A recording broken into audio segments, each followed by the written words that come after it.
well, I'm putting a mirror up to President Trump, and I'm fighting fire with fire, and I'm punching a bully back in the mouth. This moment requires a recognition of what we're up against. And yes, I believe the Democratic Party must fight fire with fire. I got a sell-by date as governor, and we'll see what happens. But I'm not going to be a bystander to this moment. Gavin Newsom has less than a year left as governor of California. And there's been a lot of speculation as to what his next job is going to be. He's widely considered to be one of the leading potential candidates for president in 2028. And so we sat down with the governor at an American Legion Center in the town of Manning, South Carolina. It's one of the many stops on a tour that he's doing across the state to try to rally support for Democratic candidates in some local races in the area. But he's also here to talk about his new book, a memoir called Young Man in a Hurry. The book chronicles his childhood growing up in the San Francisco Bay Area, his rise as an entrepreneur in the wine business, and his political ascent, first as mayor of San Francisco, then as governor of California. I want to start with the fact that we're in South Carolina. Yeah.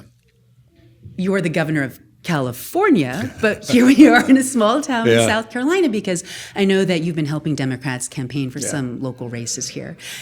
Tell me why you are the right guy to be helping people out here get excited about their local political races. Yeah, I'm not suggesting I'm the right guy, but nor am I making a case that I'm the wrong guy. I'm someone who is out here on a book tour. And checked in with the party that I've checked in with on the past. I was out here campaigning for President Biden. In fact, I was his chief surrogate during his re-election primary that day, and was out here with the party and went only to small rural communities to make a case that the Democratic Party should not turn their back on small rural communities, that we need to keep coming back. And I said at the time, I will be back. And here we are a year or so later. And I think it's really important for the Democratic Party not to give up on red states and rural parts of the country. And I've been doing this for years now. I had a PAC that's exclusively focused Mississippi, Alabama, Arkansas, where we spend a day or two and away someplace else and make sure we're supporting local Democratic causes. You're on book tour right now. Often when people are planning to run for president, they write an autobiography. Yeah. Your new memoir is out this week. Yeah. Why does now feel like the right time to be telling everybody your life story? Well, I appreciate the question. They may write an autobiography, but not like this. What do you mean? What's different about yours? This is a little different. I mean, this is pretty self-critical. This is very deeply reflective. And I'm not out of office when I'm writing this. This is not looking back in the rocking chair, but it was an opportunity to talk about that rocking chair test and talk about my own journey in terms of discovering who I am. It's called Young Man in a Hurry, a memoir of discovery. One of the things that I learned about you for the first time when I was reading this book was how you kind of felt like a dork growing up. I mean, you were bullied in high school. Yeah. You wondered how to remake your image, which led to the whole origin story of your now famous hairstyle. Oh, gosh, yeah. You read that I part. read that. Yeah. You decided. You should have skipped that. Well, this is what I want to ask you, because you decided you wanted to look like Pierce Brosnan from the TV show Remington Steele. Explain why that was the solution to your teenage problems at the time. I think you used the word dork. It was also used by my sister, who said I looked like one when I started showing up. She said you weren't helping her luck in high school. I was actually, she said, literally, she gave me money to buy jeans because she was so embarrassed I was walking around in suits in high school. Look, I think it was, somebody once said, Oscar Wilde, I think he said in Boy's Life, he said, the first phase of life, we all, have a pose. And I guess I was posing, and I didn't know who I was. I was going through a process of discovery. I mean, quite literally, there's a funny chapter in there about discovering dippity-doo, which is, the gel. Their or gel. Whatever that substance whatever was. that just disgusting translucent substance But it stuck, so to speak. Yeah, and it was You're sort of a using metamorphosis. It was, I remember from sophomore to junior year, and then I started, put on a mask and quite literally put on a suit. Yeah. Put on, and, was sort of trying to emulate other people, just testing as kids do, trying to discover who I am. But that process continues to this day. Well, I was going to say, do you think some of that mask is still there? Because can we talk about your hair, Governor, for just a second? Because even you acknowledge that we your came hair, all the way to Clarendon County to talk about I want to Manning. talk about your hairstyle because you even acknowledge that your hair has become part of the caricature of you, part of the whole slick Gavin Newsom caricature. That's right. Why keep the gel if it causes you grief? Well, it's the absence of alternatives. You mean your hair looks weird, floppy? You would not, maybe you would recall, because you spent a little time in the Bay Area. I tested the theory as mayor for 2 days. Yeah. Did not go well for me. What was it, like a Prince Caspian look? You had your hair down? There were more memes and cartoons and critiques. Okay. Where were you before? Columns. And I got an intervention from, once again, my sister. So the gel is who kind of your armor. Said, you just don't have a choice. This thing otherwise doesn't work. Remember, I described the bowl cut. I look like the Dutch boy paint. Yes. Quite literally as a kid. And thus, the Stride X for the pimples and some of the issues I had, obviously learning disabilities, insecurity, the anxiety, always being in the back of the room, my head always down, very shy, and how people exploited that a little bit. In fact, interestingly, I talk about the federalization of the National Guard. That came after Donald Trump called me the night before to quote unquote read me the riot act, if you may recall one of his Truth Socials, which was far from the truth. In fact, he called me the night before. He had no interest in talking about LA. He wanted to talk about his nickname for me, New Scum. And the president proudly said to me, goes, "Hey, Gavin, what do you think of the nickname? New Scum. It's pretty original, isn't it?" Well, pretty you already original. heard that nickname in high school, didn't you? Exactly. And I said, "Mr. President," in fact, I had just finished the draft of the memoir. In there, I said, "No, a high school bully, 8-year-old, not an 80-year-old."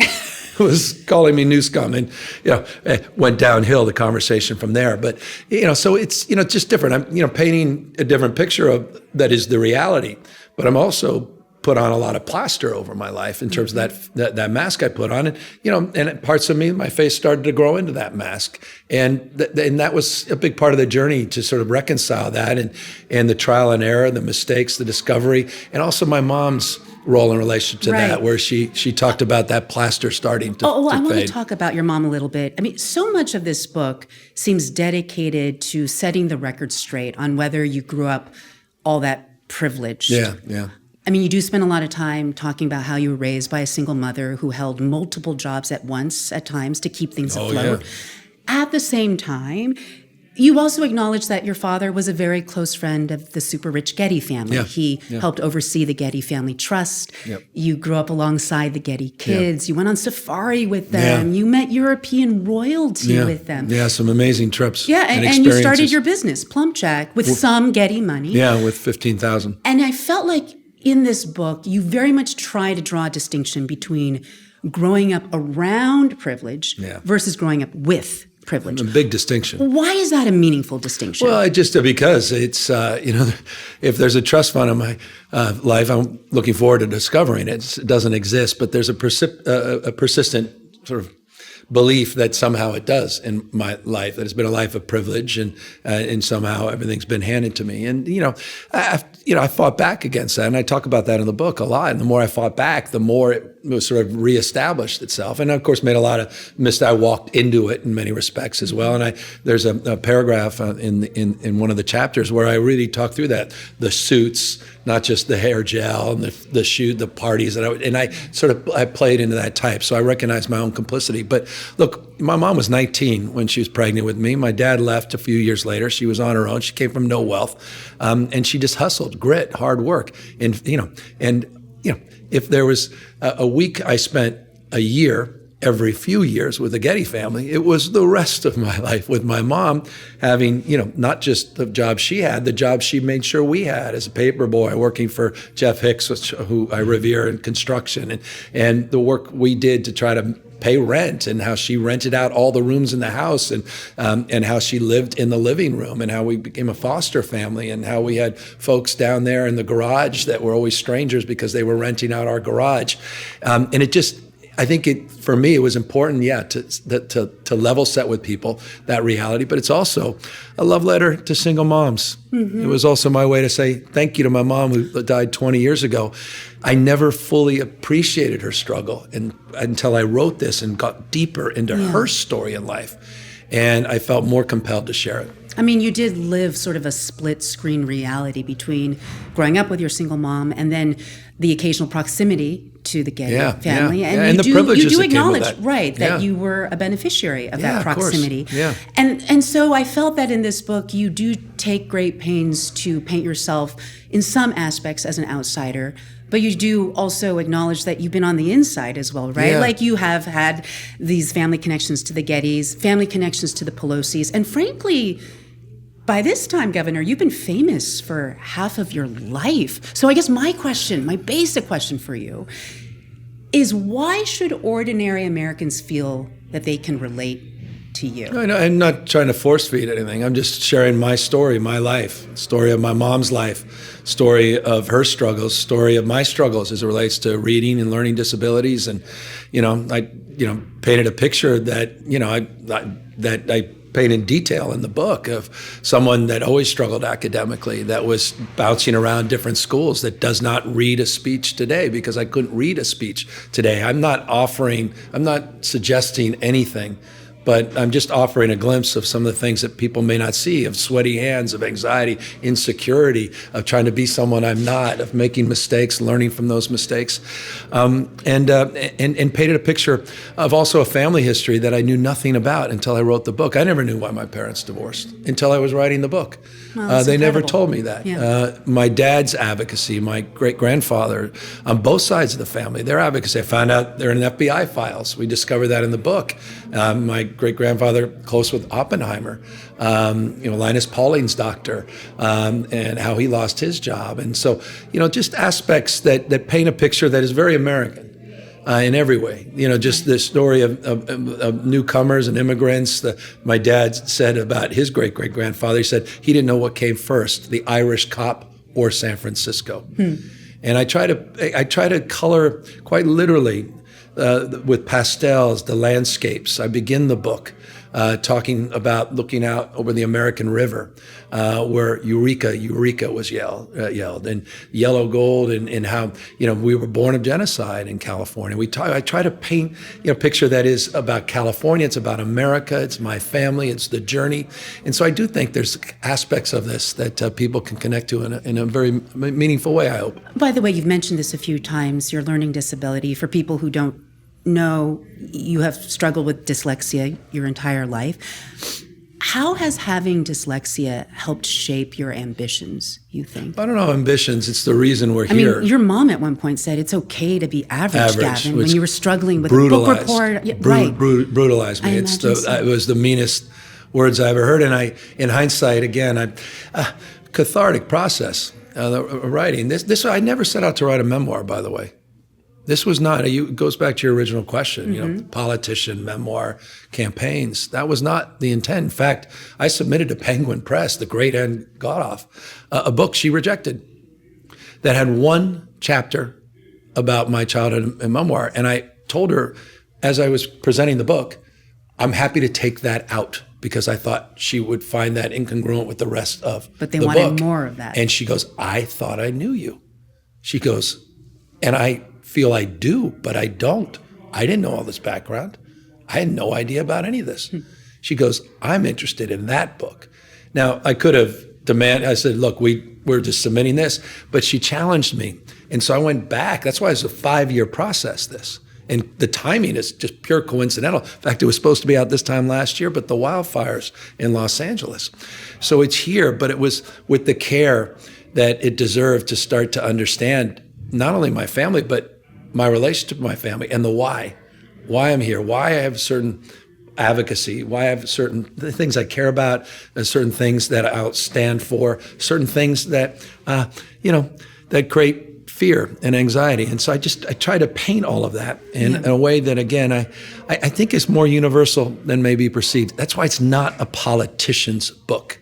It goes through my mayor days, a little bit of lieutenant governor, and up into getting elected governor, where my father quite literally lived just to see his son become governor. Which was a beautiful moment, that your father was there for that. Yeah, no. You've not only written this book, you have launched a podcast about a year ago. Yes. A podcast called This is Gavin Newsom. And you've made a real effort to bring in conservative guests on this podcast, like the late Charlie Kirk, like Steve Bannon, Ben Shapiro. Yeah. Why has that been important to you to bring conservative voices on this podcast? Because this is Gavin Newsom. It's who I am. What does that mean? Open hand, not a closed fist. I mean, I said it, we just had a rally here. I said divorce is not an option. It's just not. We have to get along, you mean, as a country?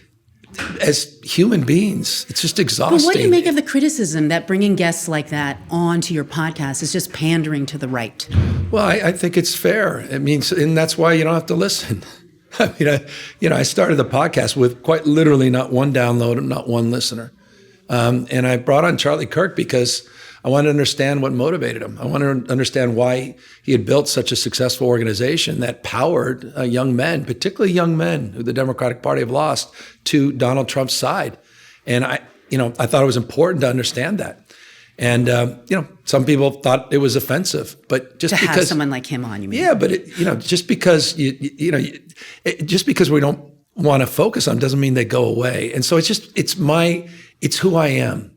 I married into a big Republican family, and I love my Republican father-in-law. Okay. And that's why I'm here in a rural part of a red state. Okay, I want to understand who you are politically, people. because I'm trying to understand your overall strategy here.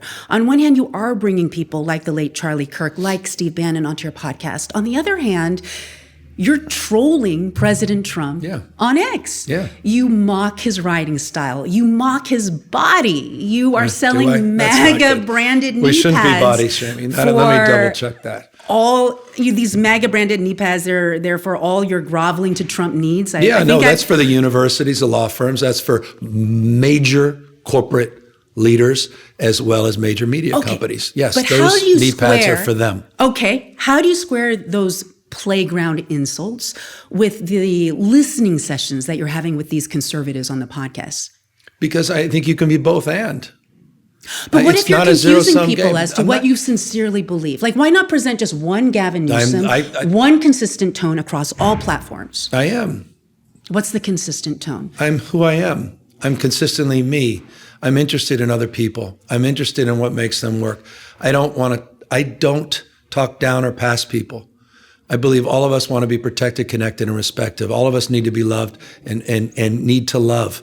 To me, that's universal. But you don't think you're talking down to President Trump on your X account? I'm putting a mirror up to President Trump, and I'm fighting fire with fire, and I'm punching a bully back in the mouth. And at the same time, I'm the same guy who walked out on the tarmac to welcome him into LA so that he can support the people that were torn asunder because of those wildfires that I just referenced. I was the one who was in the Oval Office, the first Democrat, for 90 minutes trying to do the same. That's who I am. We just have to define the terms of our future, and we have to live together across our differences. Let's talk about one example. I just think, but I think it's really important because we can all be in our own lanes and be in total denial, and that's a line we can draw, but we got to draw a circle. We have to live together across our differences. And so I'm going to be, I pray, not just the resistance, and I'm way out on the resistance, but I also want to be part of this renewal as well. And at the right moment, that will present itself as we shift gears and we focus on the future, but it's exhausting. It's exhausting. The fear, the anxiety people are feeling. Everyone is exhausted. Donald Trump has exhausted us. And I think all of us need to be repairers of the breach. Well, I want to talk about one example where you adopted Donald Trump's approach, and that was Prop 50. Yeah. This is the redistricting measure that passed overwhelmingly in California to give Democrats more seats in the upcoming midterm election. It was a way to counter Republican redistricting efforts. What do you say to people who are looking at that and are saying to you, well, by taking Donald Trump's approach, you also have abandoned rules of fairness, and two wrongs don't make a right? Well, we may not have a country.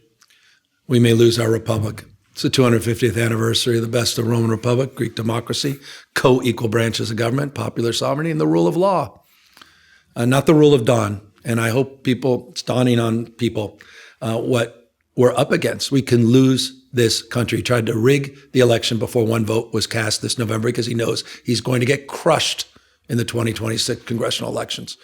So we did what we referred to as the Election Rigging Response Act. He expected us to respond with an op-ed, maybe sit down and have an interview with you and try to make an argument, make our case, but he's consolidating power where we're trying to win an argument. We will lose our country. He's not screwing around. He doesn't believe in fair and free elections. He doesn't. I know this intimately. The day of that election, Prop 50, he sent out the BORTAC teams, those same masked men, to Dodger Stadium to intimidate our diverse communities. Sent out a tweet that morning, True Social, saying the election was rigged. Sent out Department of Justice poll watchers to then file a lawsuit, which he did, to go to the Supreme Court saying the election was rigged. He's not screwing around. He wants to nationalize the elections. I was in Fulton County just yesterday. Talking to the Fulton County commissioners about what he's trying to do there. He is not just lighting democracy on fire, he's trying to wreck this country.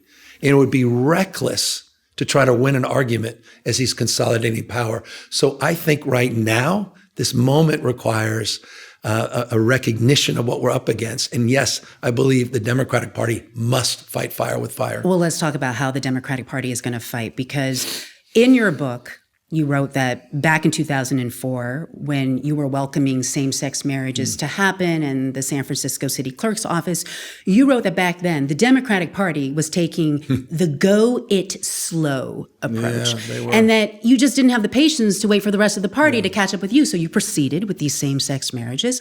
What do you think of the pace of the Democratic Party today? Well, I went back to the young man in a hurry. It was interesting. I remember when I first became mayor, and I was a relatively young mayor. I think it was 35, 36 when I got sworn in. And universally, the advice everyone gave is just, young man, do the right thing. Do what you think is right. And I remember a few weeks later, I start marrying same-sex couples from 46 states. And I remember that. I think, 4,036. Yeah, from in 6 countries. And it was the winter of love, not the summer of love. And it was special. It was amazing. There was no images that were exploited. It was so human. It was so universal. Back to we all need to be loved. We all need to love. Simple words, I do. And just the emotion attached to that. Faith, love, devotion, constancy, relationships, people. But do you think you're ahead of the Democratic Party today, like you felt like in 2004? I was ahead because it was more tactical then. We were just entering the civil union debate then. We were just coming out of domestic partners, and it was just a leap too far. I was less sensitive to the larger architecture of the party then. I was just sort of struck. I was literally with Ambassador Young yesterday, chief of staff to Martin Luther King, and he was talking about his experience going in and out of jail with Martin Luther King and visiting him when he was in jail, and those letters from Birmingham. It's always the right time to do the right thing. And that literally inspired me. I quoted that back then as a 36-year-old mayor, and inspires me today. Stand up for ideal, strike out against injustice. That's my why. It's universal. My personal life, my professional business life. Stand up for ideals, strike out against injustice. Your question. Yeah. Is the Democratic Party doing enough? No, I think. How do you activate this party? That's why I'm out here. Goes to your question. Look, this party's been inspired by people that haven't gotten the memo, that haven't been told that they can't make a difference. They've been inspired by the steel in the spine of the people in Minnesota. They've been inspired by the people that showed up in the first No Kings rally and then showed up in record numbers in the second No Kings rally. They've been inspired by small acts of courage every single day, people even showing up here in Manning, South Carolina, not just for themselves, for each other, because they're not going to give in to what's going on in this country. Democrats can learn from you? You and I are both from a state, California, that has both bright red areas and deep blue areas. Yeah. You're one of the few that remind people of bright red. Okay. Thank you. But can the Democratic Party learn something from someone like you who has had to govern an ideologically diverse state like California? Well, I'd like to think that California is tonic to our toxic politics. I'd like to think that. I think it provides a policy toolkit for a lot of things the Democratic Party is asserting it needs to be done. The minimum wage in most of these southern states is $7.25. In California, if you're a healthcare worker, we made it $25. You're a fast food worker. I was proud to do this. We led the nation. $20, $16.90 for everyone else. In terms of the work we've done on preschool and expanding childcare, $11 insulin, first in the nation. But there's humility. I understand the affordability crisis in California. It's original sin, dumb as we want to be on housing policy, which we're starting to address. California is like the least affordable place to live in the country. And it has been for decades and decades. And at the core of that, foundationally, is the issue of housing costs. And then byproduct of that, of course, are the homeless challenges, which are no longer unique to California. They're ubiquitous, including even here in Clarendon County. But that said, look, California is the most blessed, fourth largest economy in the world, 27% of it foreign born, majority minority state. We practice pluralism. We're a universal state. We also are the most cursed. We're on the tip of the spear as it relates to droughts and floods and wildfires and the ravages of climate change, which are real, that are becoming increasingly uninsurable. Climate risk is financial risk. I'm on the front lines of those debates, but also the strategies to solve for them. So what can Democrats learn from you, because you've had to grapple with all these multifaceted challenges in governing California? Trial and error. 27, California, since I said 27% foreign born, it's the size of 21 state populations combined. You look at the combined number of Republicans in that state, it's bigger than most red states that voted for Donald Trump. I represent one of the largest populations of Trump voters in America. I live in a rural part of the state. I opened the book in Fair Oaks, California, one of the most conservative parts of our state, right near Placer County, where my father grew up on Main Street in Dutch Flat, California, for half a century in a small cabin, which was his inheritance. His idealism, his faith and devotion to social justice, economic justice, and racial justice, and his book collection and a second mortgage. And that anchors my relationship to this moment, to my past, my present, and the person I'm becoming. But California is in the process of becoming a state of dreamers, doers, entrepreneurs, innovators. But what we are is we're always the tip of the spear. It happens there first. We're America's coming attraction, the good and the challenging. AI, robotics, quantum. We dominate space, R&D, and nuclear. California is dominating in all those categories. More ag jobs than any other state in America. $62.1 billion output. Number one in manufacturing. No one comes close. $405.6 billion economic output. So it's scale. And if you can accomplish something at scale, I think success leaves clues. And I think there's a power of emulation. I think it, yes, plays a big role. But I'm not naive about California derangement syndrome. It's 24/7. This is the phrase you use for people who demonize California as being the too entire weird. Murdoch, the web of Murdoch, Sinclair, everybody next door. Do you think being the everything on governor of Fox. California is a political liability for you if you were to, say, run for national office one day? There are days where I feel that way, to be quite candid with you. And there are days like this where people are like, oh, we love, thank you for what you're doing. Well, I'm just going to ask you, are you going to run for president or not in 2028? I honestly don't know. I made probably a mistake where I was asked a different question. Mm-hmm. Remember, if you don't like the answer, ask a different question. That's what my mom used to tell me. She used to say, ask a better question. I'm like, okay, I'll ask a better question, Mom. But someone asked me, said, have you ever thought about it? And I got caught by saying, yes, I've thought about it, but briefly. So I don't know. What makes you back away from the thought? Just when you it's think about fate. it? It's, there's humility. This whole book is about humility. It's about grace. It's about, hey, I'm still that kid in the back of the room. Because you're widely considered one of the leading potential candidates we'll see. for president in the next 2 years. So whatever you're doing right now, something seems to be working, at least right now. What do you think that might be? Just conviction. Just letting it go. It's just putting it all out there. Calling balls and strikes. That's what the book is. This is not a love letter to myself. It's a love letter to my mom, the single mom. It's a love letter to my dad in a sense of idealism. And I'm both of them. I'm a living, breathing manifestation, the two of them. And they represent a lot of people in a lot of different moments of life. Financial stress, abundance, scarcity, setbacks, triumphs. It's life. It's ugly. It's messy. And so I'm on the other side. I'm free. I'm free to express myself, Donald Trump crossed that line. I told you that fateful moment in June. The social media I'm putting out there, that's not a guy who's being cautious. In all cap tweets, putting up that mirror, I'm just letting it go. Whatever happens, happens. Fate will determine it. But I'm not going to be, there's an old Oliver Wendell Holmes quote. He says, life is action and passion. It's required of all of us to share the passion and action of our time at peril of being judged not to have lived. That each of us will be judged, but more importantly, judge ourselves to the extent we contribute our life of our state, our city, our nation, and the world we're trying to build. This notion of judging yourself. And I'm going to run the 110-yard dash. I got a sell-by date as governor, and we'll see what happens. But I'm not going to be a bystander to this moment. And I'm just doing everything I can to meet it head on. And some people will embrace it, and others will reject it. And that's okay. You may like the book, you may despise it. You may like what I represent, and it's okay. I can only control what I can control.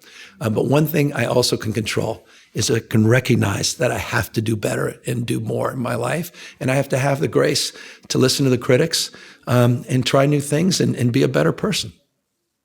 California Governor Gavin Newsom, thank you very much for your time. This was great a to be with pleasure. you. Thanks for coming out. Thank you. That's nice. Take care. Thank you.